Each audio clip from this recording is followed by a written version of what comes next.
Welcome to the International Brotherhood of Freemasons podcast, a Masonic podcast that brings you education pieces from a wide array of authors throughout the English, Spanish, and French-speaking regions of the world. International Brotherhood of Freemasons in no way reflects the views of any Masonic lodge or Grand Lodge and is the sole opinion of the person expressing it. And now, your host, Brother Paul Haynes.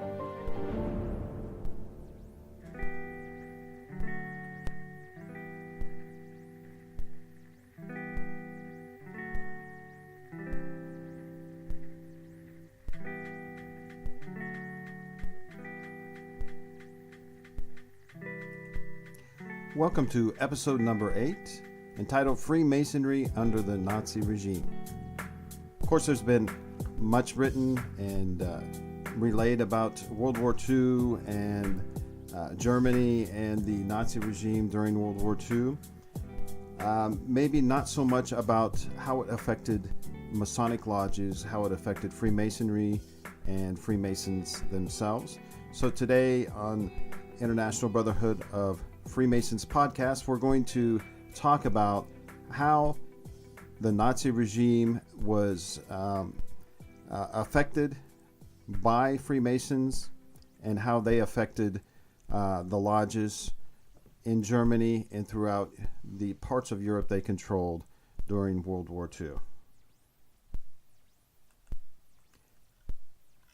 I'm going to be reading from the paper entitled Freemasonry Under the Nazi Regime.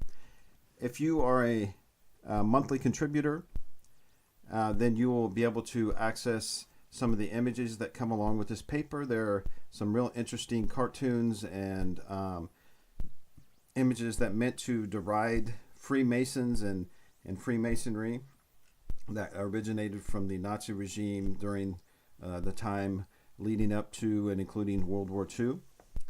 Okay, so the paper is entitled Freemasonry Under the Nazi Regime, and it is from the United States Holocaust Memorial Museum. I accessed it at encyclopedia.ushmm.org on July 3rd, 2018.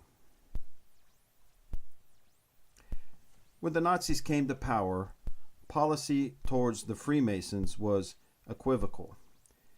Efforts to eliminate the Freemasons did not receive top priority. Those lodges that espoused tolerance and equality and had international connections or connections to their leaders to the Social Democrats or Liberal Democrats were subject to persecution and often pressured into voluntary dissolution. A few conservative German lodges that were willing to accommodate themselves to the regime were able to continue some form of existence for only a little longer. Nevertheless, the regime intended to exclude those who refused to give up their Masonic connections. In early 1934, the chief of the Nazi Party court system ruled that Masons who did not leave their lodges prior to January 30th, 1933, could not join the Nazi Party. That same month, Prussian Minister of the Interior Hermann Göring issued a decree calling upon the lodges to voluntarily dissolve, but requiring such voluntary actions to be submitted to him for approval. In addition, lodges and their branches in various cities throughout Germany were exposed to arbitrary violence from local SS and SA units, though this terror did not appear to have been centrally directed. Increasing pressure in the public and professional sectors forced individuals to choose between remaining in their lodges or limiting their career opportunities. Many former lodge members holding positions in the civil service were forced or harassed into retirement. In May of 1934, the Ministry of Defense banned membership in lodges to all personnel, soldiers, and civilian employees. During the summer of 1934, after Heinrich Himmler and Reinhard Heydrich completed their takeover of the centralization of the Gestapo, the German police force forcibly closed down many Masonic lodges and branch headquarters of the Masons and confiscated their assets, including their libraries and archives. On October 28, 1934, Reich Minister of the Interior Wilhelm Frick issued a decree defining the lodges as hostile to the state and hence subject to having their assets confiscated. Finally, on August 17, 1935, citing the authority of the Reichstag fire decree, Frick ordered all remaining lodges and branches dissolved and their assets confiscated. Nazi propaganda continued to link Jews and Freemasons. Julius Streicher's virulent publication, Der Stürmer, the assault trooper, repeatedly printed cartoons and articles that attempted to portray a Jewish Masonic conspiracy. Freemasonry also became a particular obsession of the Chief of Security Police and SD, Reinhard Heydrich, who counted the Masons, along with the Jews and the political clergy, as the most implacable enemies of the German race. In 1935, Heydrich argued for the need to eliminate not only the visible manifestation of these enemies, but to root out from every German the indirect influence of the Jewish spirit, a Jewish liberal and Masonic infectious residue that remains in the unconscious of many, above all, in the academic and intellectual world. Heydrich created a special section of the SS Security Service, Sicherheitsdienst, or SD, Section 2-111, to deal specifically with Freemasonry. The SD was particularly interested as its personnel believed that Freemasonry exercised actual political power, shaped public opinion through control of the press, and was thus in a position to provoke war, subversion, and revolution. Later, Section 7B1 of the Reich Security Main Office, Reichssicherheitsstrophen, or the RSHA, an amalgamation of the SD and the security police formed in 1939, took over the section devoted to investigating Freemasonry. As German Nazis prepared for war in 1937 and 1938, the regime relaxed pressure on the rank and file of the dissolved lodges.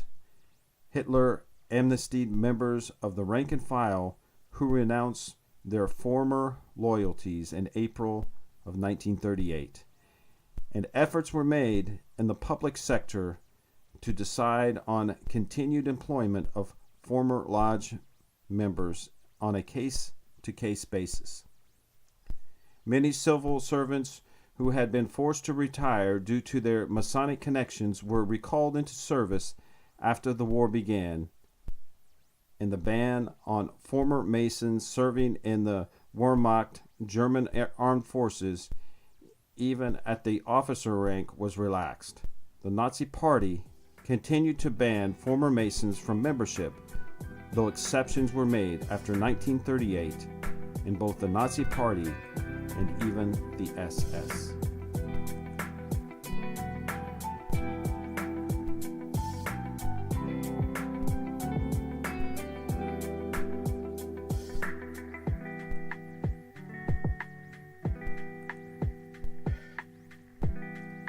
As they conquered Europe, the Germans forcibly dissolved Masonic organizations and confiscated their assets and documents whenever they established an occupation regime.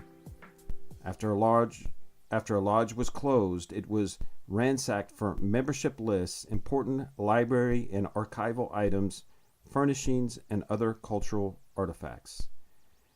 Items seized would be sent on to the appropriate German agency, primarily the SD and later the RSHA. As part of their propaganda campaign against Freemasonry, the Nazis and other local right-wing organizations mounted anti-Masonic exhibitions throughout occupied Europe. German-occupied Paris hosted an anti-Masonic exhibition in October 1940, as did German-occupied Brussels in February of 1941, displaying Masonic ritual and cultural artifacts stolen from lodges. Such exhibitions aim to ridicule and direct hatred towards Freemasons and to heighten fears of a Jewish Masonic conspiracy. German wartime propaganda, particularly in the army, charged that Jews and Masons had provoked World War II and were responsible for the policies of U.S. President Franklin Roosevelt, who was identified as a Freemason. Some of Germany's Axis partners decreed police and discriminatory measures against Masons. In August 1940, the Vichy France regime issued a decree declaring Masons to be the enemies of the state and authorizing police surveillance of them. The French wartime authorities even created a card file that identified all members of the Grand Orient of France, a leading French Masonic organization. The card file survived the war and was later microfilmed for the holdings of the United States Holocaust Memorial Museum archives. In 1942, Alfred Rosenberg was authorized by a Hitler decree to wage an intellectual war against the Jews and Freemasons. To that end, Hitler permitted Rosenberg's deployment staff of Reich leader Rosenberg, Einsatzstab Reichsleiter Rosenberg, or ERR, to seize and evaluate Masonic archives and libraries to best equip them to carry on the methodical intellectual fight that was necessary to win the war. The members of ERR were guaranteed the support of the High Command of the German Armed Forces, Oberkommandeur der Wehrmacht, OKW, in fulfilling their mission. After the end of World War II, vast collections of Masonic archives and library collections that had been seized by German authorities were captured and turned by Allied and Soviet forces. For example, a significant Masonic archive was found in Silesia in eastern Germany by Soviet troops in the last days of World War II. The Soviet authorities shipped the records to Moscow, where they were held in secret archives. Other Masonic-related materials were recovered in Poland. Some of this material has been microfilmed and stored in the archive of the United States Holocaust Memorial Museum. Since the end of the Cold War, many Masonic-related collections have been returned to their countries of origin, while others continue to be held in foreign repositories. Because many of the Freemasons who were arrested were also Jews and or members of the political opposition, it is not known how many individuals were placed in Nazi concentration camps and or were targeted only because they were Freemasons. Some former lodge members as individuals participated in or were associated with German resistance circles, and some were arrested and murdered during World War II.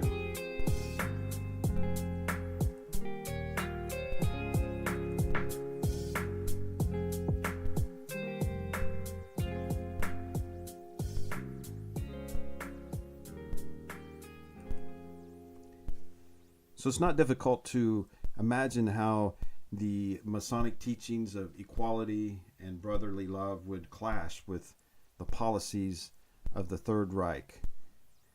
But at the same time, it's kind of a point of pride to think that Freemasons and Masonic lodges oppose the Nazi regime and were seen as an obstacle and a barrier to the achievement of the goals of Hitler's Third Reich. All right, so thank you for joining me in this episode, and remember to visit ibfpodcast.com, where you can get more information about the podcast, and you can also donate to help keep the show going. If you enjoyed this podcast, you can subscribe on iTunes, Stitcher, Podomatic, and Podbean. You can also find International Brotherhood of Freemasons podcast on YouTube, Facebook, Google+, Twitter, and at ibfpodcast.com, where you can support the show by clicking on either the Patreon button or the donorbox.org button. Anyone who donates at least $1 a month or makes a one-time donation of $12 will get access to original articles, their translations, pictures, and hyperlinks. If you're able to make a monthly donation of at least $5 or a one-time donation of $60, you will receive a producer's packet in the mail as well. Please send in any comments or questions to podcastibf@gmail.com. Be sure to look for next month's episode wherever you heard today's episode. Until then, remember how good and pleasant it is when brothers live together in harmony.